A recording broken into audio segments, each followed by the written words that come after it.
It's been a year since London fell. Mithras has been resurrected and is currently waging war on the few kindred left in Great Britain who oppose his rule. You are one of the few remaining kindred who survived the Second Inquisition's annihilation of London's kindred. Queen Anne is dead. There are no prince. There are few places kindred can call safe. To survive, one must be ever vigilant and extremely careful. Even though Operation Antigen does not have fully armed people in the streets anymore, their eye is ever watchful. In their mind, all IC0s must be eradicated. Yet you're still here. London is your home, you did not leave, and you're certainly not gonna leave now. The time, unfortunately, is now. The quarterly Elysia is upon you. Because Antigen's presence still lingers in London, traveling is often a hazardous venture. The few remaining kindred of the city has chosen only to gather when summoned, or every quarter of the year. Vampires are social creatures after all. It's important to be up to date and possibly gather information that could keep you safe. It's a cold January evening, the year is 2013. The shadows have just begun to creep into the streets of London. 5 of the surviving kindred awake to the smell of the night air and a note next to their bed. So, we start with your hand. You wake up wherever you sleep, and this mysterious note is next to you, which is a bit unnerving. It looks like it's written in blood, possibly red ink, with beautiful penmanship in cursive letters. Okay, I guess I'll just read it. It says your name and an address, and that's all. And as soon as you have read it, the letters fade. Okay. I'll activate Sense the Unseen. Without any issue, you can see residual magic on it, residual blood magic. Do you intend to find out where this address might be, or are you going straight there? I guess I'll just head straight there. What's your preferred mode of transportation in London? A bike. A bike? Yeah. That's fair enough. Naomi, you wake to the same sight, the note next to your bed, or whatever you sleep in. One moment.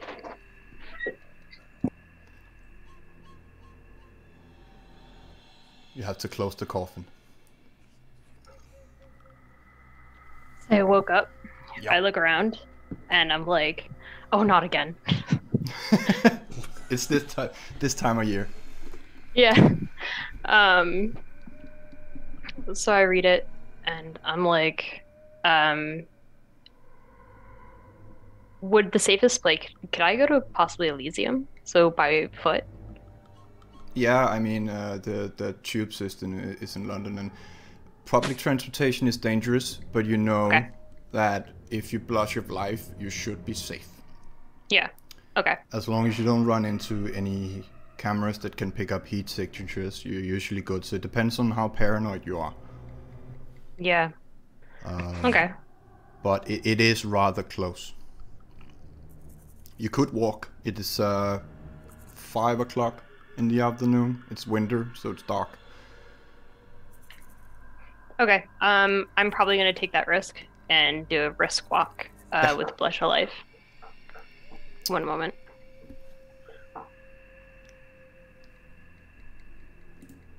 Alex, same site. I assume you are at your resort, or Yes, exactly. beneath it. Yeah. And Yes. you wake to the note that fades when you read it, but the text is kind of seared into your mind. Mm-hmm. You know, I look at that. Very theatrical. Whoever has put this note here has not only managed to get it in here, but has got a little magic on that as well.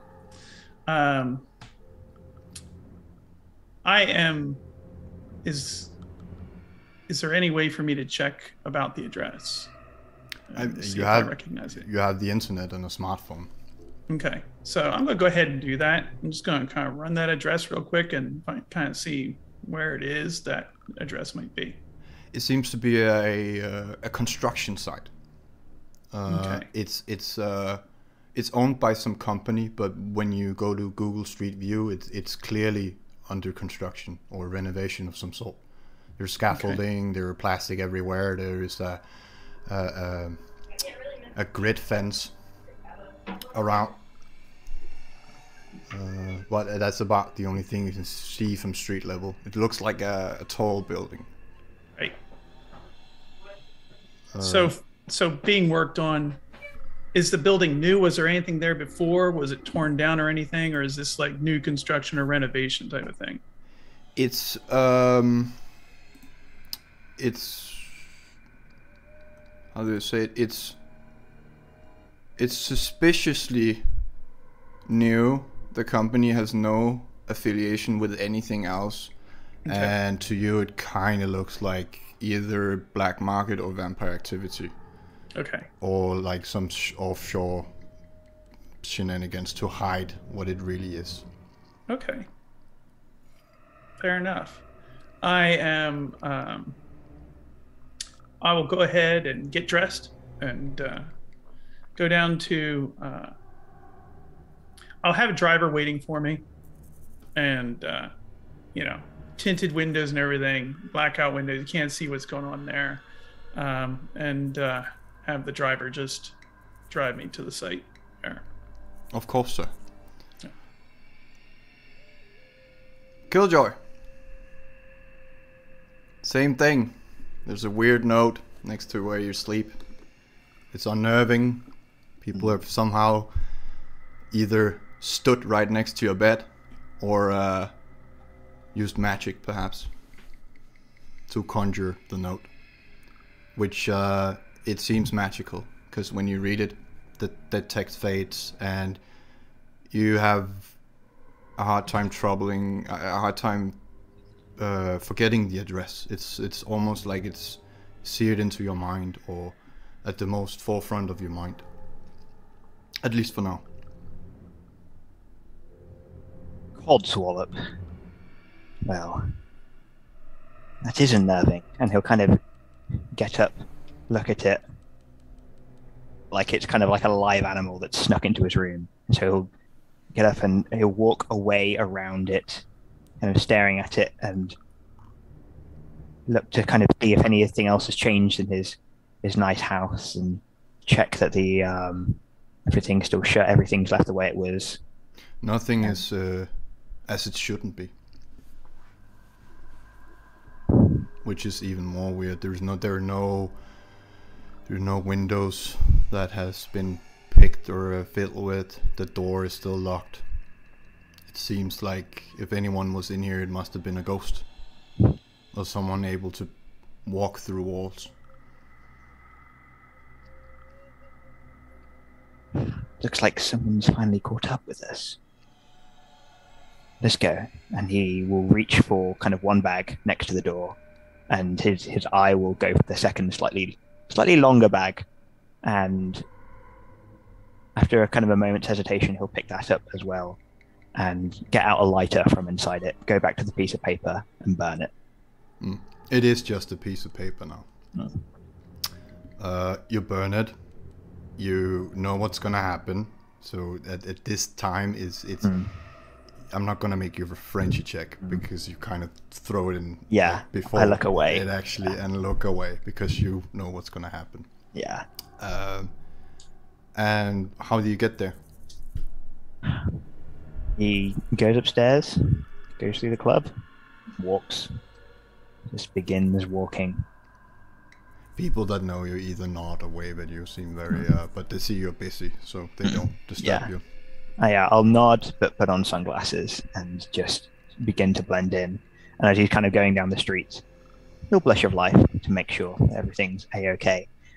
And he'll put in his earphones from his iPod original and start playing his music to try and calm and center himself. This is not how the day was meant to start. You need to roll a rouse. Yep. Oh. How do I do this? There's a rouse thing It's here. on the very bottom of your sheet. On Ah. roll 20, there's a button called Rouse. Yes, I didn't seem to do anything when I hit it. Character sheet, rouse. Click the button. Let me just see here. Maybe the API is kind of... Now, I roll There a we 6. I just did RD10. Yes, you don't get hungrier. Well. The beast does not speak in your head. You feel calm and you feel warm. You My lungs work. feel like you're breathing, or you're not really. You just look like it. Vaughn, you wake up. You see the note. As you read it, the text fades and it's seared into your mind. And I look over, and I'm at Joni's place tonight. And I look over like with like a little bit of fear, like, hey, did you leave this? She's confused and no, I assumed it was something of yours. I wouldn't snoop. Okay. Oh, okay. All right. Well, it was nice. I need to get going. So, you take care, all right? And keep an eye out for any sketchy types, all right? Yeah, I'll see you in a couple of days. All right. You take care. You take care. And then I leave, and I would like to take... Oh, I'd like to Blush of Life, please. Yes. You also need to do a rouse check. I clicked rouse. Am I gonna have to... I may need to reload that. I don't know why it's it's being weird. Is there a way that I can... I don't know how to... D10. How do I do that? Do I just You type / roll and then... D10, I think. Yeah. Oh, D10. God bless you. Thank you. You Ooh. get hungrier. Oh no! Beast speaks in your head. Hey, buddy, what are we doing? Something dangerous, I hope.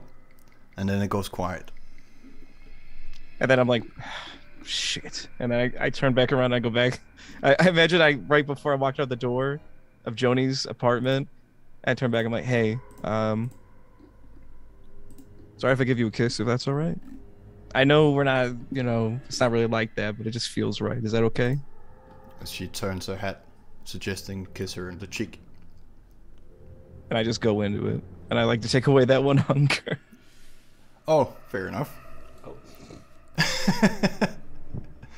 Well, it's obviously nice for her, as you know, and being kissed by you is always nice. So she lets you. All right. And I just kind of I take care of it and stuff like that. I'm like, all right, thank you. You have a good one, okay? And then give her a little kiss on the cheek, and then I leave, and I'd like to go on public transport. I thought I might as well top it off before I leave. I know that sounds dark, but you got to do what you got to do, right? It's a smart play. I'm restarting the API now because it's not working. Okay. I'll just continue here. By coincidence, or perhaps fate, you arrive at the address at the same time. At the address is a construction site with a finished building. The foundation, frame, floors, all seems to be done, but the building is covered in scaffolding and plastic sheets. There are numerous generators on the site, and you kind of gather that the power and utilities have not yet been connected. It seems only to be the frame or the foundation of the building. It's all fenced in a wired gate, or at least there is a wired gate where you stop. In front of the gate is a man, it seems. He's hunched over on the ground, looking at the ground, and he appears to be homeless, or at least very rough. As you approach the gate. You look at each other and JK, what do you look like?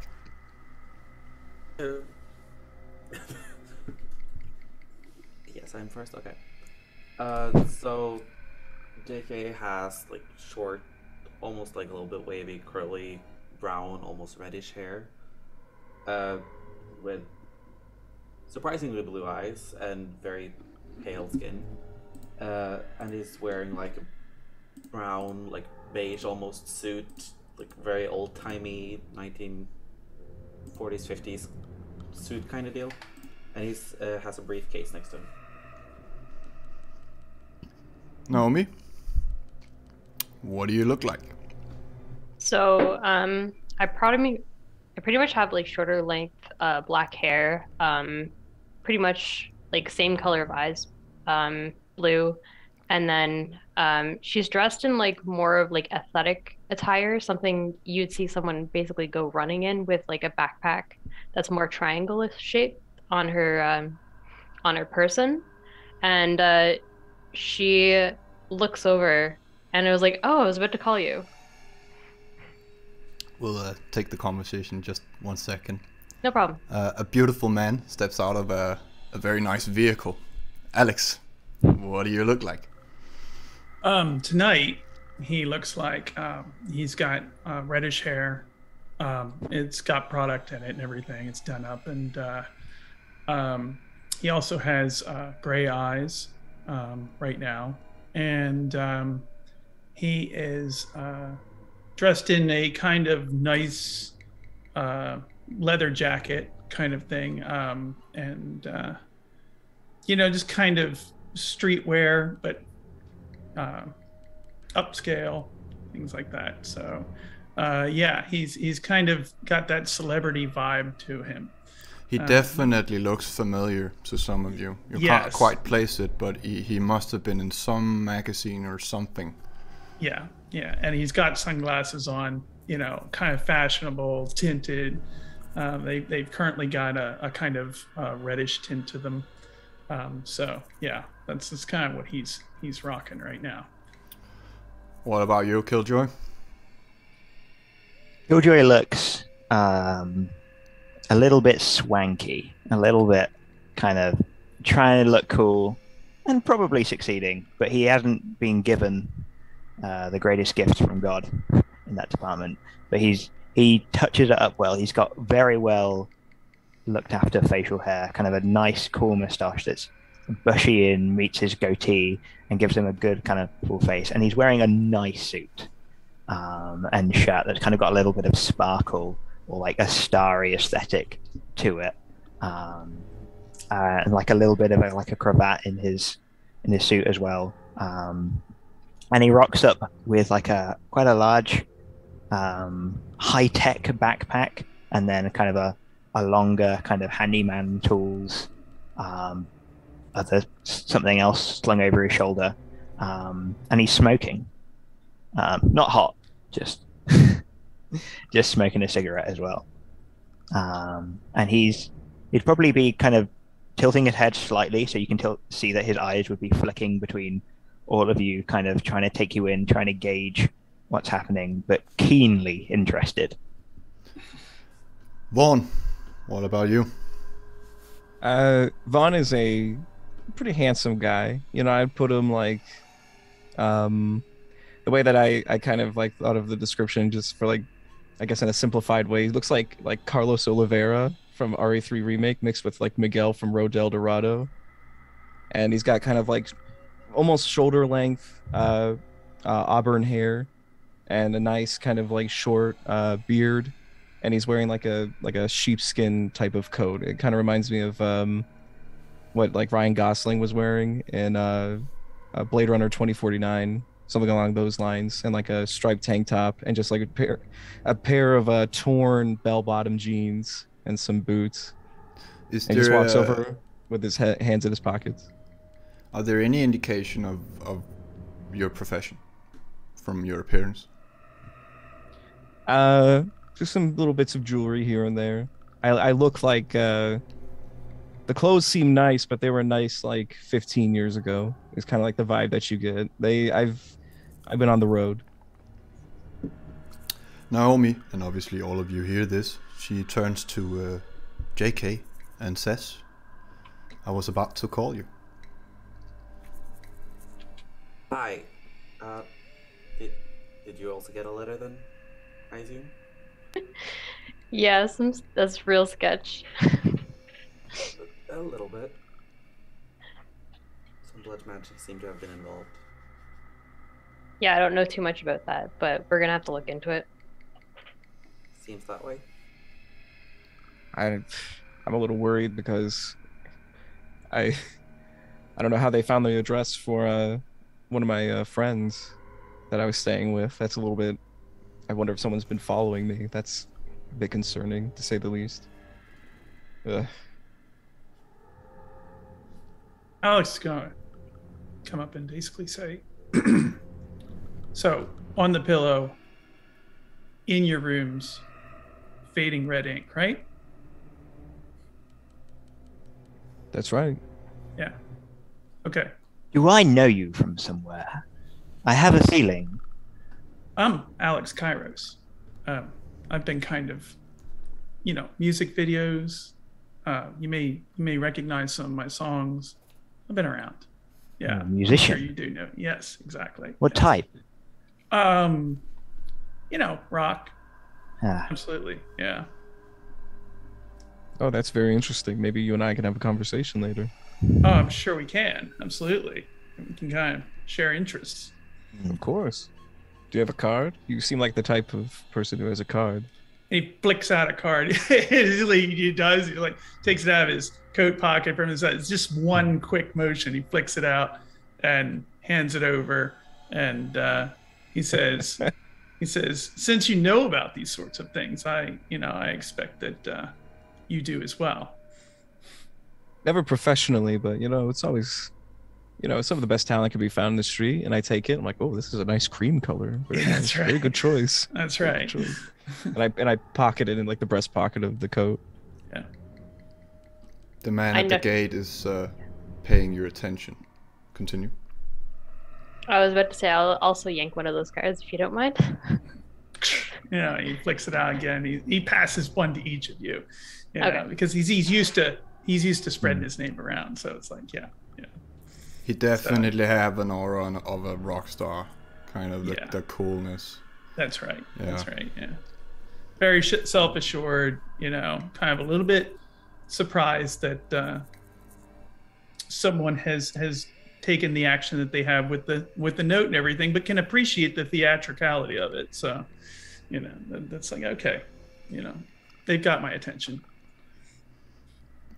The man at the gate, after you give him a pause in your conversation, he says they're at the 14th floor and kind of pushes the gate open, still sitting down, not really looking up from his hood, so you can't see his face. He has a full beard, really thick, unkempt. May I use Sense the Beast on him? Absolutely. what the fuck is that? Yeah. Well then. I'm gonna see just how normal this man is. All right, nice. Make that 2. I don't think I have any modifiers on this, so I think it's just. It's resolve and animalism. Oh, did I do it? That's 2. How many Oh, it's dice 3. are you supposed to have? So it's resolve plus my animalism. Yeah. So resolve 2, and then 1 in animalism. That fits. You have 2 successes. I'm just seeing what you get out of it. Oh, I should have. I apologize. I should have. He is. He's not angry in any way. Very timid. Very. He's just on guard. Bored. I assume that's not high enough to be like, oh yes, this guy is like a demon. You know what I mean? Oh, he's That's not definitely very high not enough. kindred. Oh. And I just kind of give him a little nod. I'm like, you don't sense the beast in him. okay, You just sense that there's no hostility in any way. okay, Perhaps a ghoul. okay. And as I go past, I'm like, oh, 14th. That's a very interesting choice. I would usually expect to be on the 13th, you know, on brand and whatnot. And I tap him on the shoulder and I go past him. Are you all following? Yes. Yes. Reluctantly. Yeah.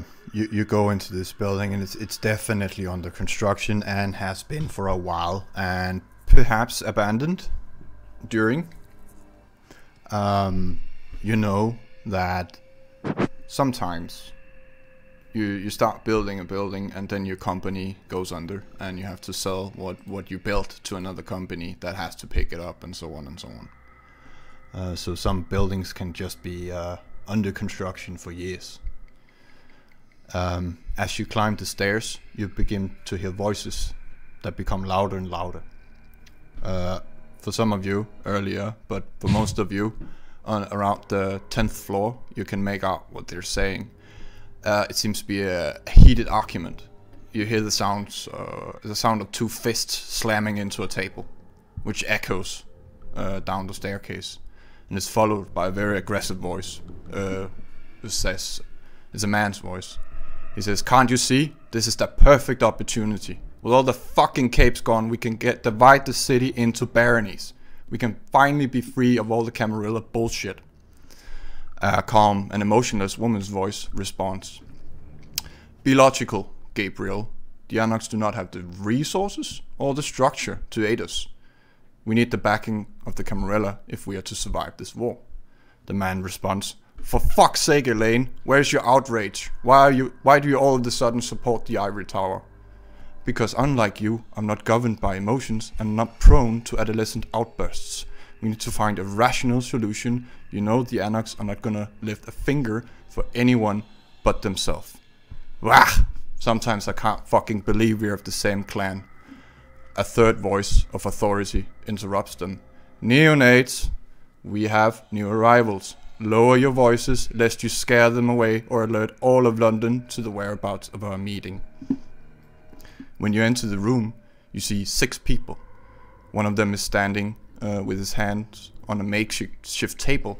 He's a man looking about 30. He has long unkempt hair and a short beard. Across his face are scars that look like claw marks. He wears worn jeans, combat boots, and a leather jacket. Some of you might be thinking Bruja for sure. At the table, sitting on plastic lawn chairs, one of them has raven black hair and an updo. She has piercing blue eyes and a beautiful face void of all emotion. She wears a tight cocktail dress, a long cotton coat and flat shoes, all in black.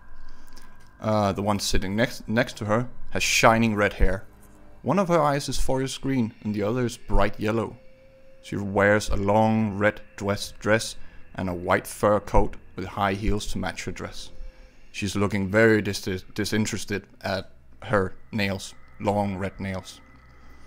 A man is leaning on one of the columns further down the room. He's clean shaven, has short dark brown hair, and his attire is that of a true Victorian gentleman. In his hand he's holding what appears to be an old cane. And above you, a Nosferatu is sitting. He waves and smiles when you come inside. He wears what looks like a worn Sith robe. And on the very far end of the room, with his back turned and holding his own hands behind his back, is another man. He has long hair and a ponytail, but a full, well-kept beard, green eyes with red stains in them. When he turns around, you can see. He also wears what looks to be from the Victorian era, a blue coat akin to that of a naval uniform.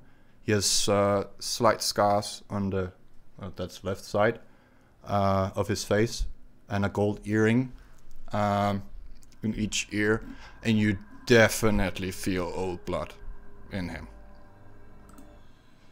And I leave the scene to you. All of them are looking at you, except the woman with the red hair, which her nails apparently are more interesting. Alex is gonna, Oh, so good. he's gonna walk forward. He's gonna step forward and go. It seems we've stepped into a bit of a disagreement here.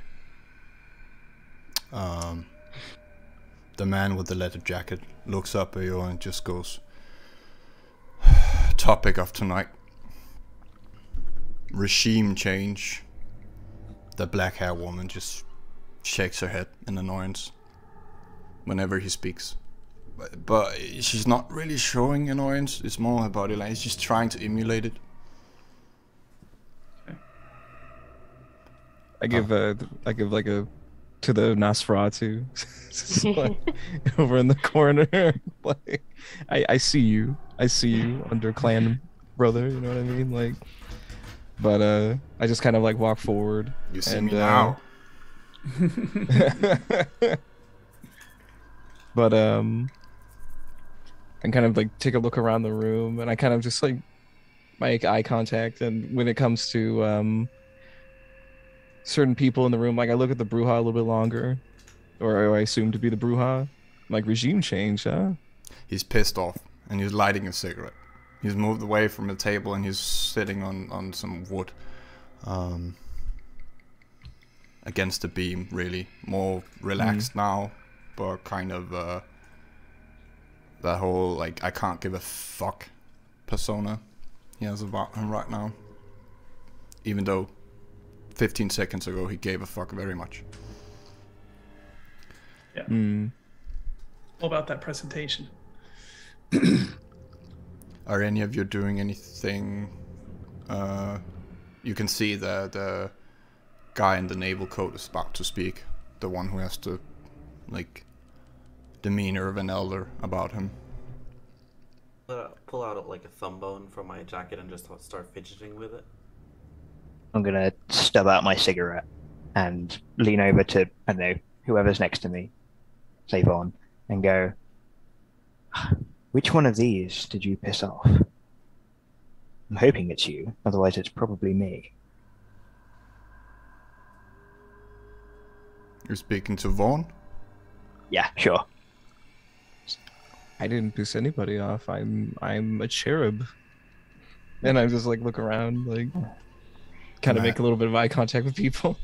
The man in the coat has finally turned his whole body and is looking, and his hands, they're now here, and he starts talking. I assure you, you have not offended anyone yet. This is Elaine. He points to the black-haired woman, Elaine Moriarty. Over here we have names. Adrian, which appears, he says, never mind, and she just waves one hand at you, not looking up from her nails. Henry is above us, Nosferatu, you assume, and this over here, he points at the man with the cane, is Victor. My name is Bradford Blackstone. That's a damn fine name, Mr. Blackstone. It's very old. I'm glad. Alex is immediately like freezing up. Is it visible, or are you trying to hide it? It is. It is visible before he can bring it back in. You know, and there's just a moment there, like where it's like the name immediately sets him off, and it is like it brings his composure back. The red-haired woman, Adrian, she's looking up at you, the one with the fur coat. Oh, she goes, "Oh, finally someone interesting." Who's she saying that to? Alex. She's looking at Alex anyways. Well, that's why I was invited here, I'm sure. She walks up. She actually gets off her chair, or up from her chair, and walks to you. She's not going to shake your hand, but she's just going to hold it out like that. And wait for you to kiss it, like a true gentleman. He takes it and, you know, obliges. We must talk later when all this mundane, boring stuff, it's not really my thing, but I'm sure we would get along. She has a very beautiful smile, and you have to. I mean, it's not really a thing that vampires need to worry about, but it's still a psychological aspect. You almost get warm for a second, or feel like it. Elaine is looking around at you, very inquisitive. She's trying to figure all of you out. Yeah, so I make my way to Elaine and just basically approach her presence, and she doesn't really know how to gauge because as far as meeting her before, it was quite brief, so it's more like she wanted to take social distance as like acquaintance, but she really just wanted to sit there and kind of listen in to like her perspective because she really doesn't feel like she's heard enough of it. So she basically goes and be like, well, go on, I want to hear your perspective, like we need to hear more. Bradford interrupts and says, that's why we're here. We need to deal with Mithras and his followers. I have spoken to a certain Justicar. While we have her blessing, we do not have the full backing of the Camarilla officially. She is hoping that we can reach some form of compromise like we did years ago. But it seems Mithras is hell-bent on destroying all sects. Even the Camarilla. He looks at Elaine for a second and says, where's your sire? Where's Nathaniel? She looks at him, out doing his thing. I don't keep track of him. She looks confused, but again, it looks like she's emulating it. It's not really what she feels. But yes, let's have a debate. And he just looks around, see what's going on. Gabriel says, so what I was saying is, we can finally be free. The Camarilla have been kicked out. He's John outdone the job for us. There are not many of us yet left. We're mostly all of us in this room. We just carve it into domains. We don't need princes. We don't need that bullshit. And Elaine says, I think we do.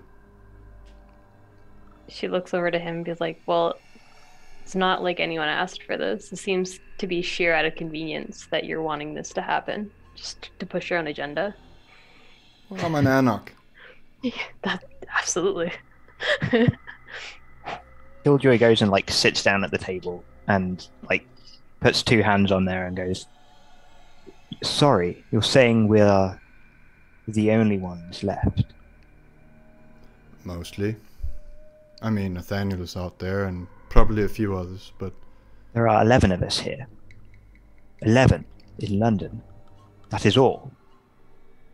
Probably 20 maximum. We don't have the full account, and obviously she looks up at Henry. We don't know how many is downstairs. Thin Bloods? Are they in your count, Caitiff? We assume they were the first to go. Along with the Anarchs.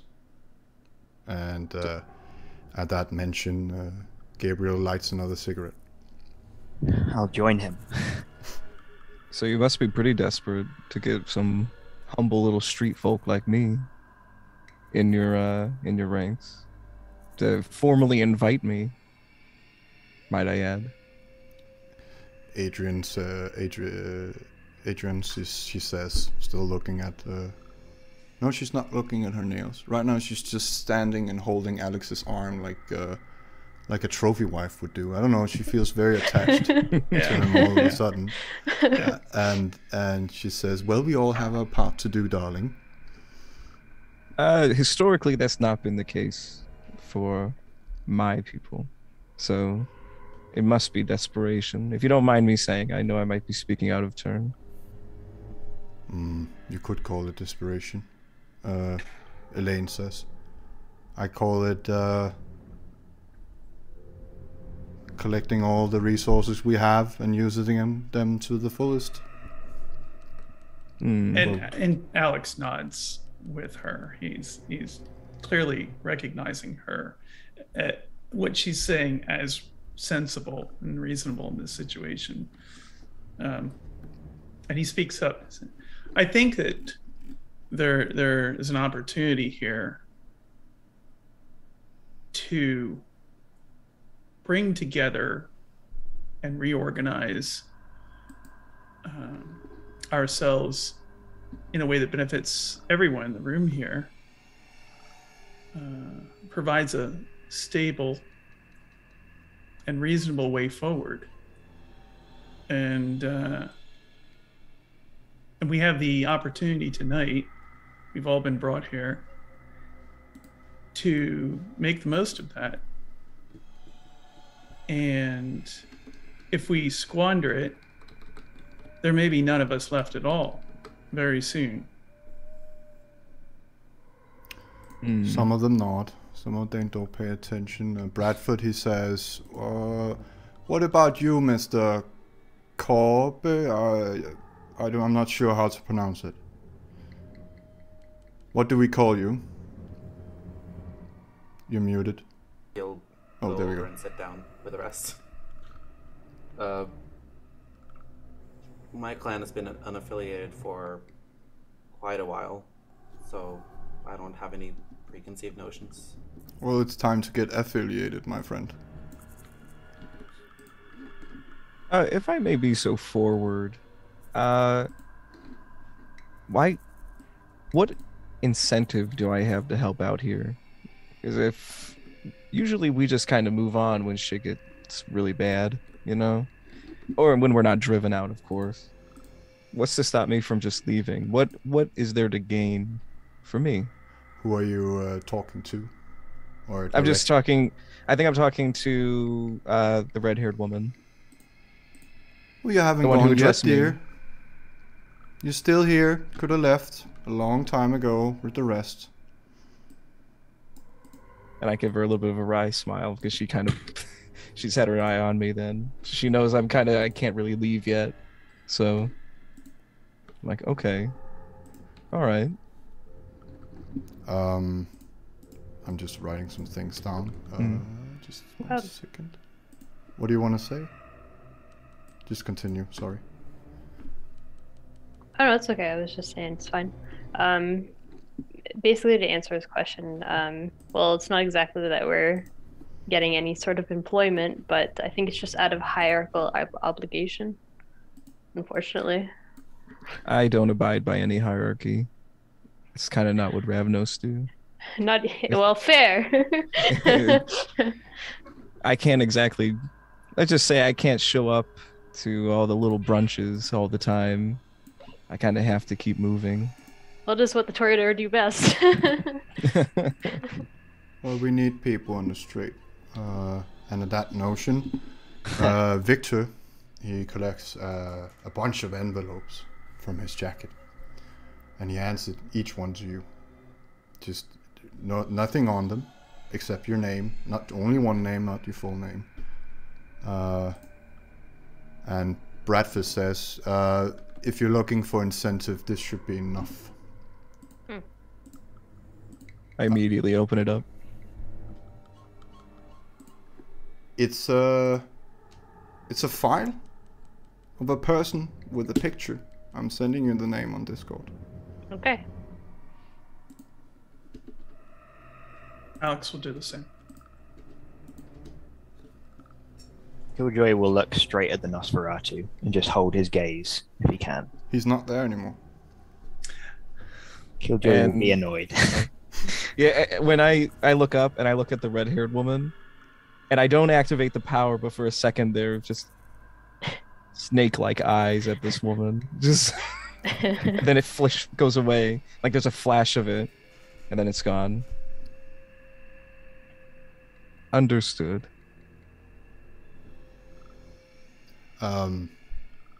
If you would, Mr. Kairos, Blackfoot says, can we, I want to discuss something with you. Of course. And he steps over and, before he does, he says, "A pleasure," to Elaine and or Adrian rather, and then moves to next to Bradford. Naomi, do you want to listen in? Yeah, Alrighty. absolutely. So, my dear grandchild, I bet you're surprised to see me. I am. I have a task I'll for you. admit. Of course. Does it have to do with the person in the envelope? No, that's Okay. just to make sure that everyone gets along nice and well. Good. I understand then. But I would like you to lead these people. Show them the ways of the Camarilla and show them that you are worthy of succeeding me someday, should I not be here. Of course. Your father was robbed from us, Yes. and you are next in line. I'm ready. What I need you to do, first of all, is find out where the cult of Mithras is hiding. We cannot have communication if we don't know where they are. Of course. And that is the goal here, to talk. We don't want to go up against Mithras and his army. He's already conquered Edinburgh, and he's probably on his way here already.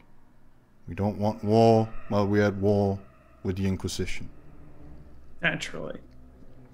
The second thing, and that's more of a what if scenario, but if you hear anything about Sabbat presence, I would like to know, because that would very much complicate everything we're trying to accomplish. Absolutely. And what we're trying to accomplish is my ass on the throne. Pardon my French. And you are next in line. Remember that. I have the backing of the Justicars, so we just need to execute it and show them that we are worthy. It shouldn't be a problem. That's good to hear. What you tell your coterie is entirely up to you. I have the utmost faith in your ability and your bloodline, of course. I'm glad that you're still alive. Of course I am. He's trying to smile, but yeah, it comes off as creepy. While they are talking, are any of you doing anything else? Are you talking to the other people, or just sitting in silence, having small talk, or? I would like to use Fata Morgana. Yes. It begins. And I would like to do a small audible and visual effect, which should be difficulty 3. How many senses? Oh yeah, audible and visual, and Sorry, then it's +1. Whatever the number of senses +1. You need to rouse, correct? Yes, I do. And then it's D10. You don't get hungry. Ooh, perfect. So And then yeah, describe your illusion. What's there? oh, I have to roll for it though. I have to roll. Oh, the For- check. Yeah, sorry. Yeah. But what I am trying to go for, I'm a little nervous. Here we go. If you go to your sheet, Yeah. And then what modifier? I don't have any modifiers, so I'll just be manipulation plus obfuscate. so if you click up. Oh shit. Do you want a Whoa. willpower? I would like Gutted. to. I would like to do that. It's not. Oh, It's not a bestial failure, so nothing bad is gonna happen. It's so just I would like to willpower it. just cross one over and re-roll 3 dice. There's a willpower re-roll. You can just type 3, and it will re-roll 3 of the dice. So do like. In your sheet. Yes. Sorry about this, everybody. It's okay. Weird. Do your thing. So right under willpower, this is something that says WP reroll. If you click that, Oh. and there's 3. Oh, wrong page. I'm on the wrong page. Oh, are you watching me? Oh. I'm Could you watching. Yeah. I'm always Could you do watching. it? I'm sorry. I jumped in my chair. So if you see here, I'll click on the willpower. It becomes a slash through it. So you spend 1 superficial, Okay. and then you just click on the willpower reroll and type in 3. I'm looking for. I apologize. Oh, it's on the core. Core. Oh. Scroll yes. down a bit under willpower. Here it is. Yep. And It's then fine. willpower. We're learning And all this. then 3. And enter or okay or whatever it says. Oh, there it 3 goes. successes. Nice. So I hit it. Oh fuck, that's I rerolled like everything. Oh, Yeah. did I reroll everything? that's Oh. not a Oh. willpower roll and not a reroll. Oh. Let me just see if it does this. Oh, I hit the wrong thing. Want me to go ahead and hit it? Yeah, Yeah. that's fine. I was just saying. 1 success. That's Ah. me. That's me rolling. I was just checking. Okay. I'm so sorry. No worries. Very limited experience in Roll20. We're just learning all this together. That's fine. Yeah. God bless you all. Thank you. So do you want to just use that one, or do you want me to roll it again? I mean, 1 is not enough, right? So just re-roll it. Just all 3. It's fine. All right. You want me to just hit it again, re-roll, right? Yeah, the WP reroll button. Okay. The Yep, one you. it's the same thing again. Oh, fair enough. So you're Alright, trying so- to conjure what exactly? Wherever that red-haired woman, if she's like kind of like, you know, just acting all casual and stuff, and if she reached for something on like the table, like out of the parchment paper would come like a scorpion that would come out, like its claws first, and then it would kind of like go on her hand a little bit. That's what I was going for. That's what you're going for. What actually happens is there's a scorpion for a brief second, and it kind of fizzles. It's not animated or anything, but you guys who are paying attention, you see a scorpion appear briefly and just sort of fades away. Not animated or with any sound, but it's there for a second. But nobody knows what you're doing, and whether they find it impressive or not, that's up to them.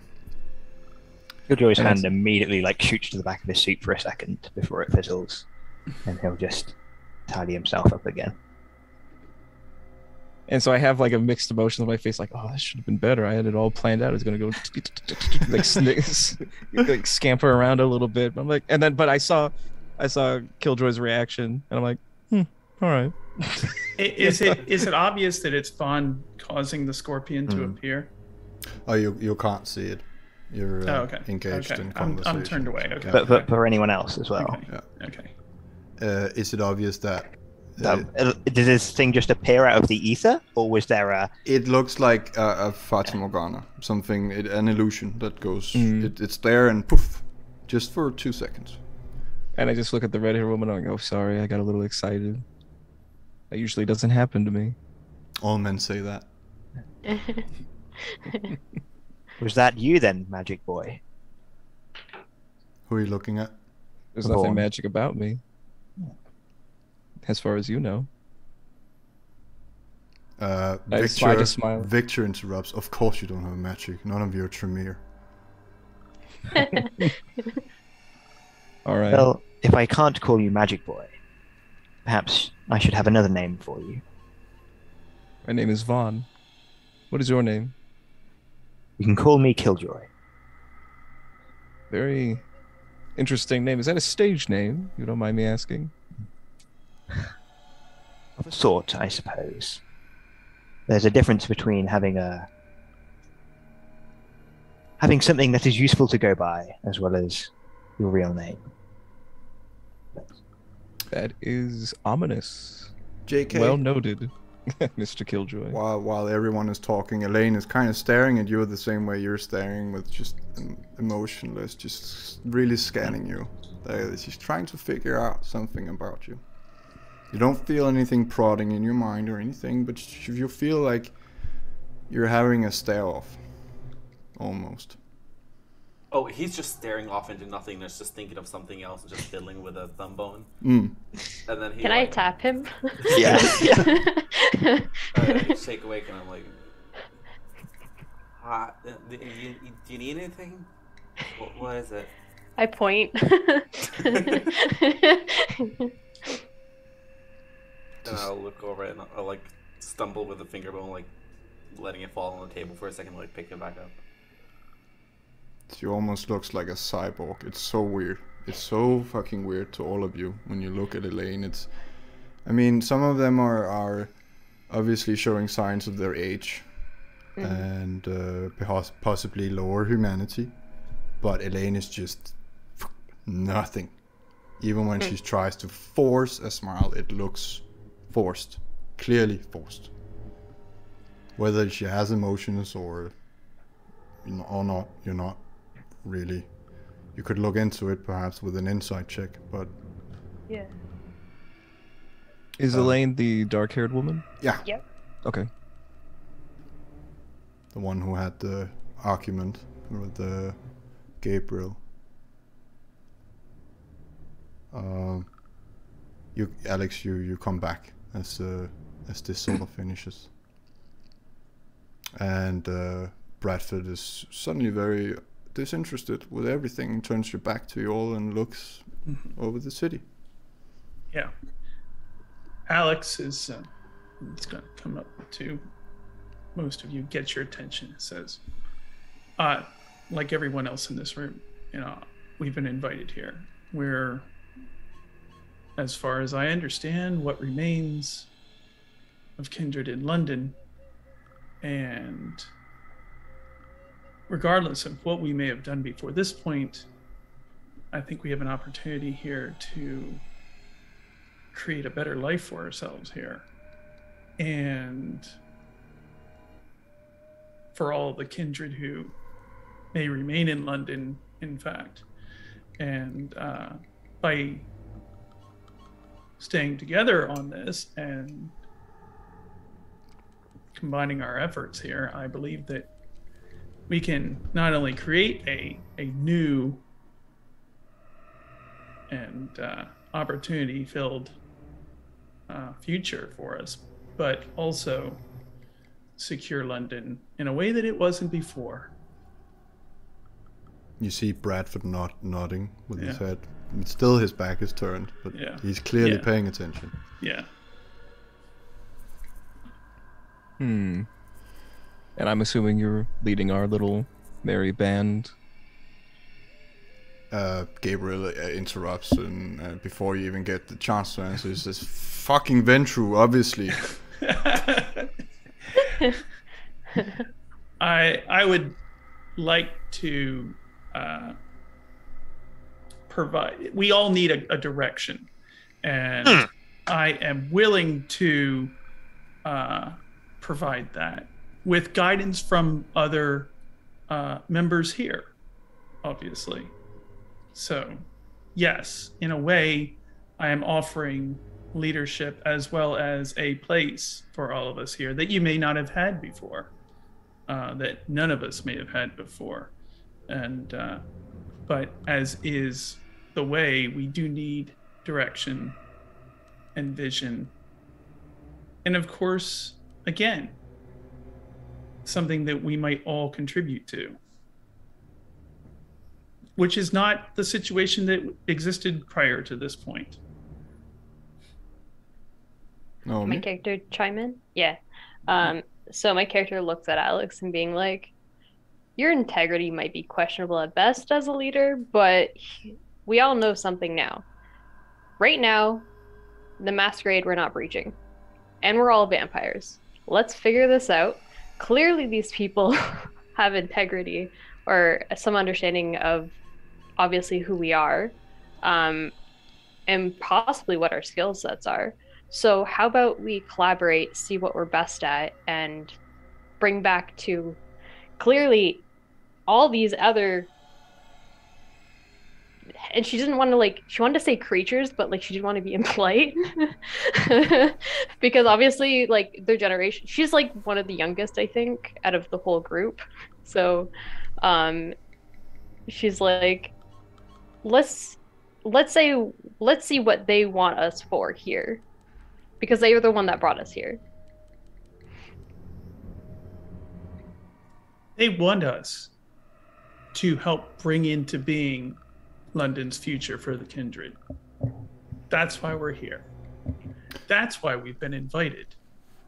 We are in a position of privilege here, and we are being afforded an opportunity to step forward and actually create this future together.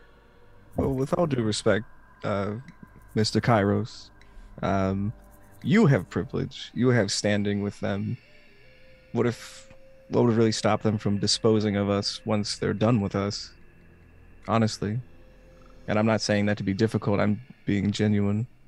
I understand your concerns. Elaine says it will be irrational. You need subjects to rule.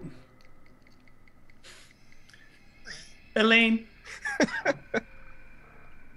Very good. I'm just laughing. Alex, I'm laughing Alex in real steps life. forward and he goes to, he makes a gesture of assurance and says, certainly nothing that we do that helps to bring into place this new future for London will be forgotten about or ignored or count for nothing at the end. Oh dear, personally, I don't give a shit. I've never given a shit. I'm not affiliated with anything. I'm here to mediate and find the most rational solution to the problem. I'm not Anarch, I'm not Camarilla or Sabato or anything else. Neither is my sire. We have one job, or he has one job, I have my own thing. His job is protecting the Masquerade, and I'm simply a gallery owner. But I'm not affiliated. I'm looking for the best answer, not opinion. And Alex jumps off of that and says, we all want the Masquerade protected. We all want to survive. And we all want to do more than that because we've done that up to this point. And frankly, we deserve better than that. And now is the time to make that happen. And he sincerely communicates that to Vaughn. He says, what's past is past. This is our time now.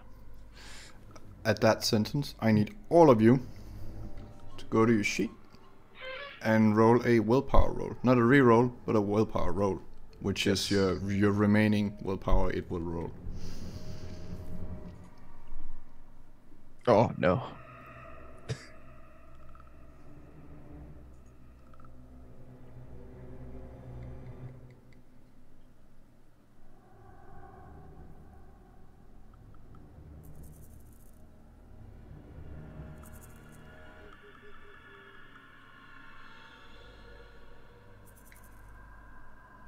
Oh, okay.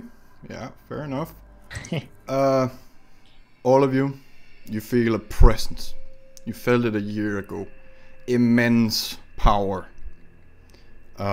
Killjoy and Vaughn, you actually start shaking at the sheer power that you feel. You see it instinctively on everyone's faces in the room.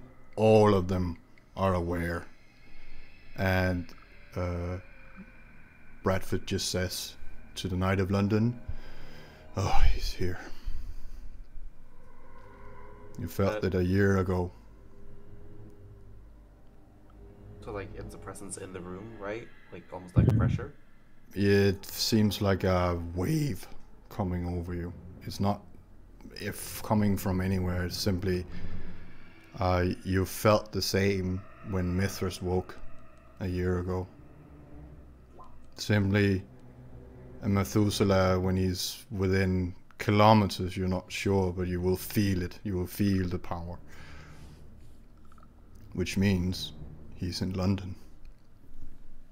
And you're all of you are instinctively aware that, and some of you are even shaking by the thought, that a literal god is back. Mia stares at sorry, not Mia, that's my other character. Naomi stares at Branford and was like, what are we gonna do? What are we doing now? Alex gently places a hand on her shoulder and says, we're going to be just fine. If we stay together.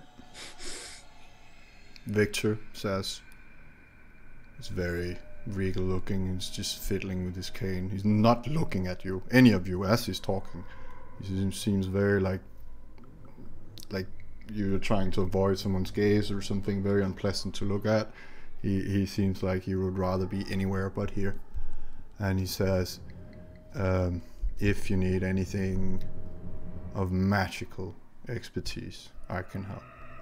I have more incentive than most. Mithras hates my clan, and I would very much like to stay here and open a chantry someday. So my expertise comes at a low cost for a short time. Victor, your offer is appreciated. He actually looks at you in the eye and just nods.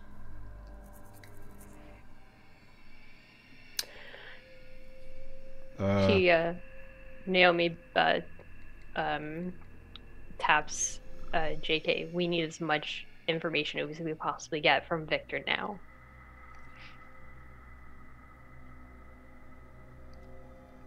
He hands you a card, Naomi, as you said that. It's an antiquarian store.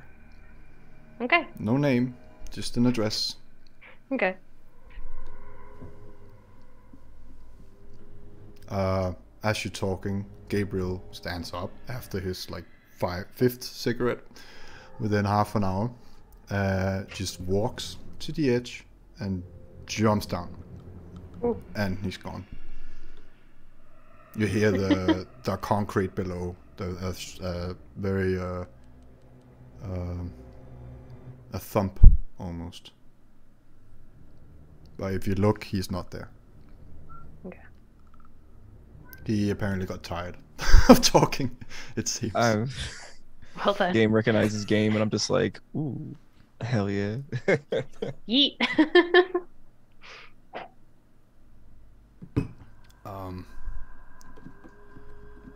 Yeah, you stand in the room and you have the discussion about what to do, and there's obviously this tension that all of a sudden disappears. Almost like it was never there. Or like someone is trying to hide it all of a sudden. It wasn't there for more than a minute.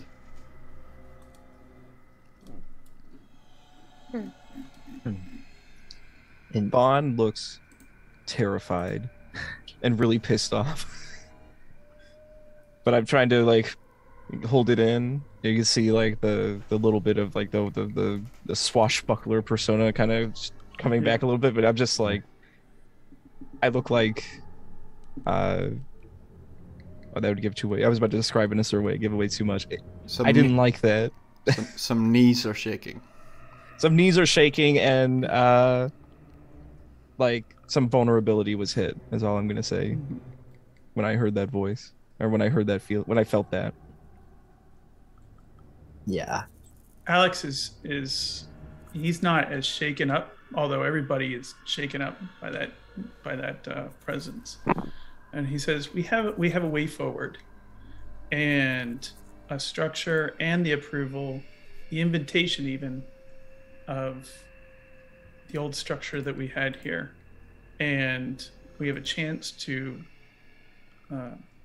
renew that. We have a chance to bring it forward. I have my lineage here, grandsire, who is rather old and powerful, of the right lineage. We have the capability right now to set up a new structure that is even more stable than the one that came before.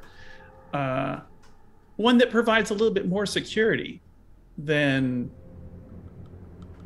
or at least from the threats that may exist elsewhere in this city.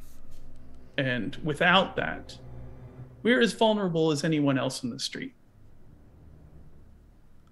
And if the stark numbers of the remaining kindred in the city are not evidence enough of the threats that exist, then we all felt one just now. And it's time to recognize that we need that structure, we need that security, we need that stability, and I and my grandsire can provide that. As you're speaking, Victor has sort of moved to the side and is looking at a wall where he's doing some very intricate motions and almost drawing symbols in the air. It takes a while, but its symbol starts to appear at the wall. The unseen, if I could. Sense the unseen, if I could. Make the roll. It's clearly magical, but you might get something out of it.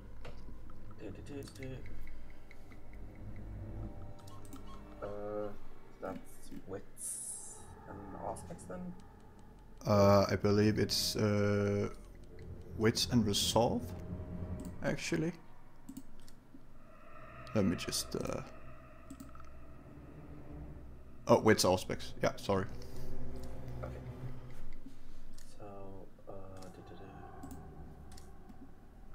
like so. 2. It is magical. You have no idea what he's doing.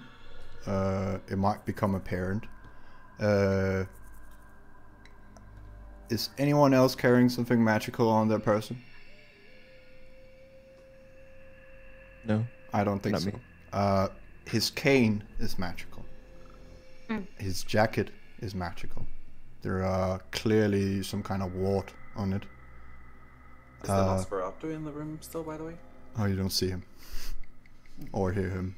He, if he's there, he's like they usually are.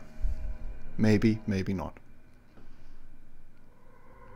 But you don't see him anywhere. Do you continue the conversation as this is going on, or do you let him finish? It takes a while. The magic man do his thing. Right. I'm kind of inquisitively like walking around him, not getting too close, because I'm not trying to be too intrusive. Just a little bit, just a little intrusive. He doesn't Just pay watching his much mind. He's really engaged in what he's doing. Almost in a trance. He's currently drawing blood. Like he's making a door frame out of blood. Slowly. So? Out of his own blood. And when he's finished with the arc, or the archway almost, Bradford says, I believe we have lingered long enough. He looks at you, Alex, and says, I believe we will be in contact, and I bid you all a good night. Yes. Elaine says, I have business anyways. Adrian is still at Alex's side with a firm grasp around his arm. Yeah. And the final incantation, and it actually becomes like a blood mirror,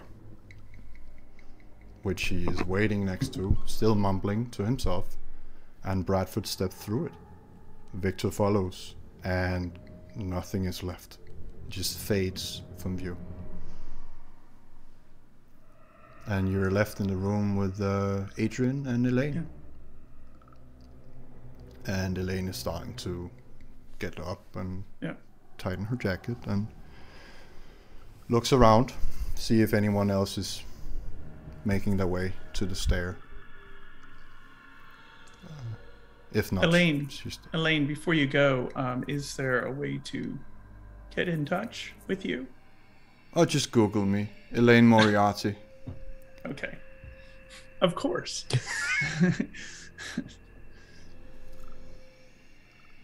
But I'm really... Elaine, do you support this new Camarilla?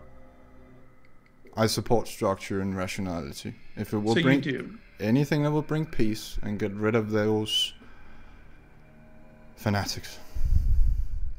That's a yes then. I believe in the masquerade. So do we. Anything, Yes. all the other laws are debatable at best. But I believe in Structure. structure, and that we need to be governed. Yes. Because we all have this little thing inside us that we have to contend with in some way or Yes. another. Of course. Of course. Is there anything else I can do for you, gentlemen? Lady, she looks at Naomi. And at the silence, she starts walking to the stairs. And Adrian just looks up at you and Yeah. the rest of you and says, "So, should we go party or? I'm a bit hungry." I like this guy already. I like this guy already. Give me a quick second, and I'm just starting to focus. And you guys go ahead and talk, but I'm just kind of like focusing for a second. He says, Alex says, I think it's important that, yes, we enjoy ourselves, but we also need to figure out precisely where certain presences may be in the city, and keep our ears out for certain other unstable variables, as it were, fanatics who may be roaming the streets as well. We need to lay the groundwork for this new structure and this new security as well, and I think that's important. But as for celebration and party, I am happy to provide a place to do that at my paradise, which we all may reconvene either now or later. It's only like 7, 8 p.m. Mm-hmm. Ooh, that sounds good. It's Friday. You can hear the energy coming from down on the streets. Yeah. May I make a rouse check? Yes. If that's all right. I want to do Fata Morgana again. I'm pissed. I'm frustrated at myself. And I'm like, damn it. And I want to know if I still got it. If that's all right. If it doesn't detract too much. I'm gonna flip out at this if this is bad. Damn it! I get hungry again. Okay, I get hungry. You hear the voice in your head. Hey man, why don't we just make a bridge and tell them to walk off it? It will look fun. No. It has worked before, but not this time. All right. I understand. And then, please. Oh God. And I start waving my hands around, and I'm going for I'm going for visual and audio again, so it'll be a difficulty 3. Have you remembered to add the hunger? You have, yes. Yes. Please, give it to me. Just give it to me. Ooh. Okay. God is not with me today. Got willpower. 2 is better than 1. Yeah. I have really low willpower right now. Like I have 3 left. Should I do it? I kind of want to do it. You want it For to your ego? succeed. Yeah. I'm going for it. Nobody needs willpower. It's dangerous in large amounts. Wait. So that's 4 total. That's 4. Yeah. Yes. All right. I'm like, okay. And I close my eyes and I start duplicating the Tremere. And I'm moving my hands around and I'm doing the same thing he did. And you see blood appear and hear like this really gross sounds of blood moving through the air. And I'm just doing the same thing he did, but in much quicker fashion. Yeah. The blood door appears, and outstepping from it is Kairos, but he's looking like he's from like the 1700s with like a big wig and a crown and a big like flowing like regal robe, and he's like, it doesn't sound like this at all, but I'm just putting out the inflected voice. Yeah. And the illusion is talking. He's like, yes, let's all go to my paradise. Let's all have a good time together. It just starts walking forward and is just looking at you all. I'm like, and you just hear me like, I still got it. I still got it. I would like all of you to make a wits and awareness, and Naomi, you can add your auspice rating to it. I think it's verse. Is it against the roll itself that I did? So it probably has to be a 4. Oh, it's something else entirely. It's just if you Oh, never mind. notice something around you. I got you. Did I also use aspects or no? If you have heightened senses, if not, Oh, no. nope.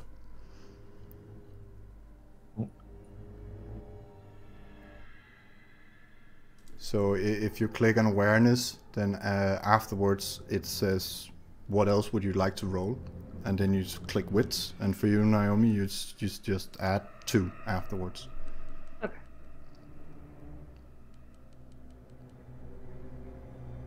Oh, there it is.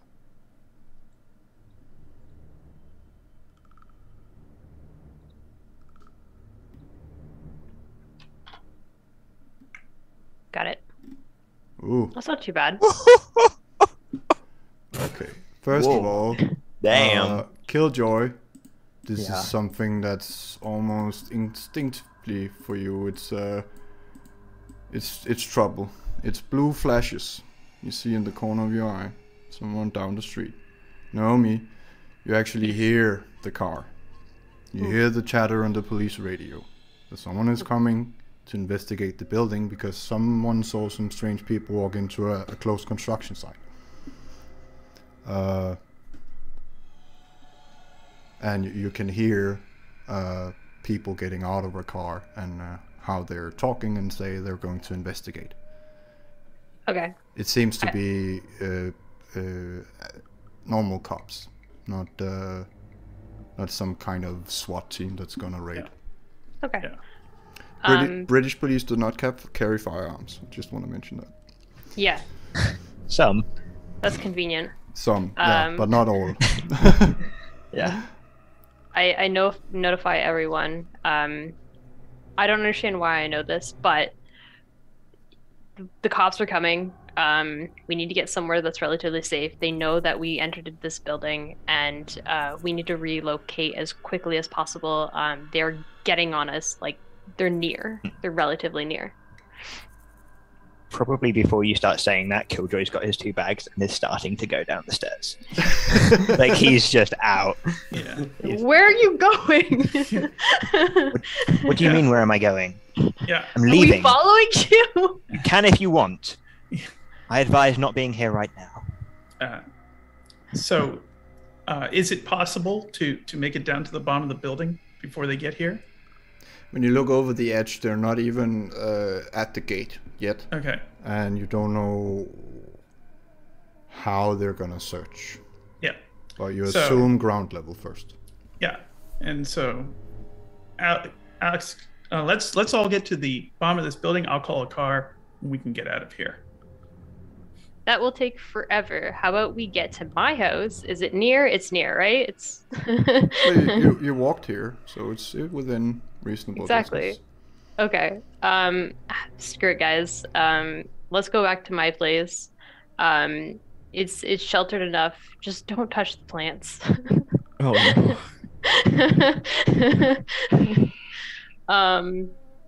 Like if again, I'm the one that heard it. You have to trust me on this one, boss. When I point to Alex, being like, please let me take this one, and then I just start. Obviously, I don't use celerity, but I'm like, just follow. Like, come on, let's go. Okay, Naomi. We can do it your way. And he follows you down the stairs and puts his phone away, as he was going to call the car. So AK also just gets up and follows. I'm just like, sounds good. And then Vaughn looks over to the illusion of Kairos that's still there. yeah, And- Alex says, nice trick. And then I'm like, your lordship, please come here. And then he comes over to me, and I let him piggyback ride me. And I look over at Kairos, and I'm like, this is metaphorical. Yeah. And then I go over to the stairway and I jump off of it, and I try to aim for like the little gap in between, so it goes all this way straight down. And I like to use weight of the feather to just glide, slowly float down. As you start walking towards the stairs, Killjoy's just gone. Okay. Naomi, you see him because you're fast. Okay. He's clearly using some kind of thing that makes him move very fast. He's just Okay. gone. You still heard the feet on the stairs. No, you didn't. Oh, you didn't? No. No feet heard, thank you. Oh, it's Yeah. I forgot the silence. Yeah. Yeah. Oh, he's just gone. He's just gone. Well, later. He could have just disappeared. Like, it could be obfuscate. Yeah. Nope. Yeah. Peace, dude. Yeah. As you descend the stairs and everything, are you trying to be stealthy? I think it's for Giljoy. Is that me or? Everyone. Oh, It's, yeah, absolutely. I would Yes. need you to roll a wits and not awareness, wits and stealth or dex stealth. And if you have any obfuscate powers and things like that, you need to tell me if you use them. Does Silence of Death help with this? I imagine not. Oh, there's no sound. Okay. So I assume that's what you're using for Yeah. not making any sounds. Yeah. Oh no. I would like to use Silence of Death and Unseen Passage once no one's in view. I'm just imagining like as a. Okay, oh, sorry. Go ahead. I was about to say you don't need to use both, but it's kind of combined. I assume it's combined? that if you use Okay. Unseen Presence, you're also turning off noise unless you want to whisper. I gotcha. But I yeah, gotcha. you can rouse for the Yes. for the poof.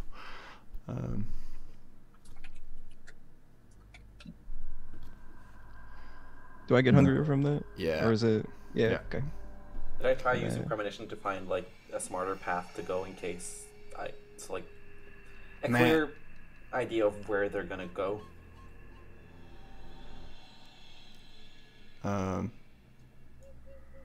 Sorry, I was in the middle of a thought. Can you say that again? Could I try to use premonition to get some idea of where they're gonna head and like try to not go towards the policeman? I mean, you can, but you can clearly see it.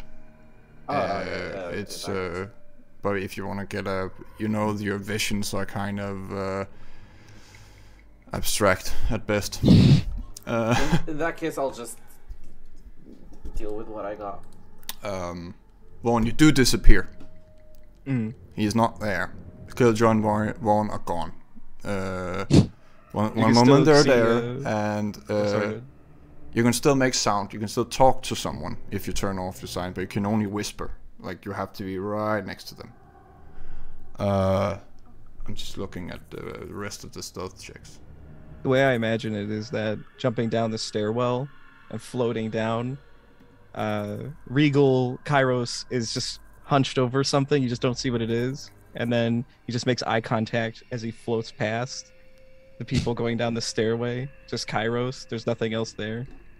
And just slowly floats all the way down. I think Killjoy, you would be the first. Mhm. You come down right as they're opening the gate, and start Okay. walking inside. They're not in busy or anything like that. It seems like almost an annoyance for them. Why would there be anyone here? Why wouldn't we need to check it out? They're sort of just paying attention to each other and lighting things up. Very slowly. Vaughn, you see it the same thing as you come down. Unless you're not trying to move faster, right? You're moving with the group. I'm waiting at the bottom of the stairs, and I'll let. I think what I'll do is I'll let the illusion of Kairos, step off jokingly, and then I'm gonna have him run forward and kind of look through the glass real quick, have the scared look, but it's kind of his different face. He's like, let's say the crown goes over his face because I don't want anyone to know it's him, because I'm not that much. I'm just being a douche. I'm not gonna get him exposed or anything. And then and then he's like reacts in a certain way, like a vaudeville-esque sort of way, and then it starts running off towards a different part of the building, and he's trying to get the attention of the cops so that there's a clear exit for us if necessary. I'm trying to use him as a bit of a distraction. So you created an illusion of some sort. I carried over the illusion from upstairs, if that's possible. Is we still in the same scene, right? Yeah, I guess so. What happens It's up is to you. your illusions are kind of with electronics sometimes, and what you see is they light across it. They see it, but they react like it's a ghost all of a sudden.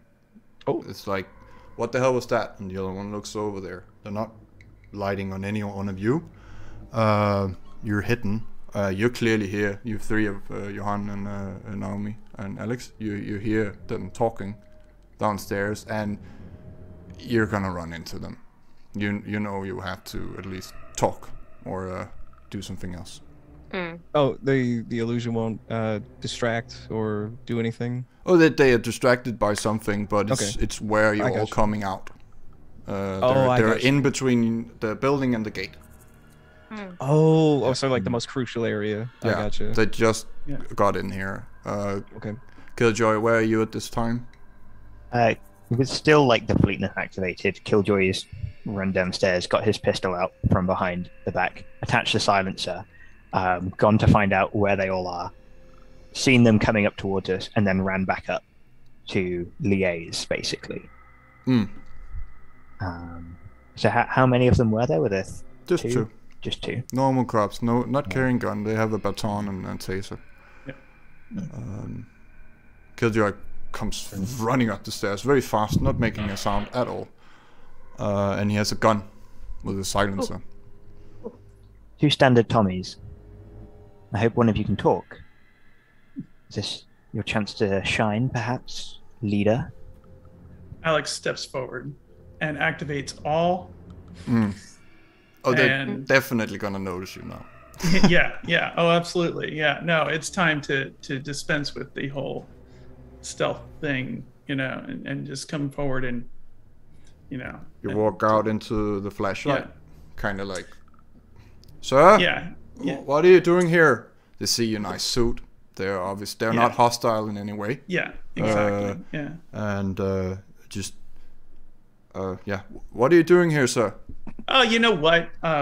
We were just checking out the place for new music video I'm going to do. You may recognize me. Alex Kairos. That's Rockstar, man. That's right. Yeah. This new building, it's something else. But right now, this scene is perfect for one of the scenes for my new music video that I'm working on, and it's for a brand new song. I can maybe even send you a track if you can just say that, Oh, if you're supposed to be here, you're supposed to be here. That's right, exactly. Can you make But I don't want everybody else coming around here, right? This has got to stay quiet. You understand, right? You just happen to get front row seats. Can you make a either charisma or manipulation and persuasion roll Okay. with your auspice, not auspice, presence on top? Yeah. Can I go for subterfuge on this? If you're trying to fast talk and bullshit it. You can do that. Okay, all right. Also, like throughout this, Killjoy, who's not been impressed with Alex, like his tight-mouthed, kind of grim, unimpressed look starts to break a little bit seeing this, and the awe is like, He is a perfect distraction, though. yeah, Yeah. I see your value now. 4 successes. 4 is enough. It's more than plenty. Yeah. I guess some fucking idiot just called it in. I'm so sorry, sir. I'm sorry to bother you. It's okay. It's all right. Don't worry. We don't want the paperwork anyways. Let's get out It's of here, okay. man. Yeah. And they start walking towards the car, not paying attention to anyone else. Obviously, they saw you there, but they're looking at Alex only. Yeah. Do they get in their car and they drive off? Naomi stares at Killjoy, and from being from 2 different countries that don't really recognize guns, she's like, I'm not gonna piss you off anytime soon, dude. It's fine. As in, do you like pointedly look at the gun? Yes. Because it's just like behind his, yeah. It's She just kind of- notices like the glimpse or like even the metallicness of it. She's Yeah, like, yeah, nope, I'm good. Would he notice? Who? Would Killjoy notice you looking at it, or are you just kind of? Yeah, like once like she's basically stunned, and then once the cops leave, like her composure is just like, holy shit. He'll kind of turn with a, not quite a wicked gleam then, but something, and go, a little gun shy, are we? It's not often you see those where I'm from. Well, this is an old friend, I suppose. Our Perhaps something closer to a service animal. So you talk to it. It delivers me, and I deliver it. While they're talking, Alex is going to look around. Are we still going back to your place, or would you prefer to come back to mine? She looks at him and was like, hold on, and then just like has her attention on Alex and being like, how far is it? Because she actually heard that quite audibly. So obviously, since that's gone, she's like, I'd rather you not come to my house because it's also my work. Yeah. So let's go with you. Vaughn, you wanted to create a distraction. You can obviously hear all of this is going on. Do you want to carry through and make noise and shit? No one can see you at the moment. Yeah. I kind of like appear. I end unseen passage and I walk up, and the illusion's standing next to me. But you'll notice that it's actually less like over the top and Monty Python-esque of like regal. It actually just looks like, of course, like pretty obnoxiously regal, but less so. More formal, more masterpiece theater. And I just look and I say, not bad, Kairos. And then the illusion disappears. Yeah. Likewise. A little bit of respect from me today. I don't actually say that, but you get that feeling. Yeah. He pulls up a phone and calls for a car. So, it's right away, sir. Yes. A black limousine comes around the corner only like 15 minutes later. Yeah. If you want to have a conversation before that, that's fine. If you just want a small talk, also fine. Okay. There's a driver. Obviously, he has the whole outfit with a hat and everything, suit, like a uniform. Exactly. You can barely see him through the window, but they're not as tinted as the one in the back. He steps out of the car and he opens the door and just kind of gestures for you to step in. The limousine sits like 8 people easily. There's a table in the middle, there's a bar, there's everything you need. Yep. Ooh. Exactly. Nice. And Mr. Kairos says, after all of you. I pile in. Hands on knees, just like going in there. Yeah. Like, this is nice. I'm feeling like the fine upholstery. Oof, this is good stuff. Where exactly are we going? If I may be so bold. I'm willing to show you my place. It's quite nice.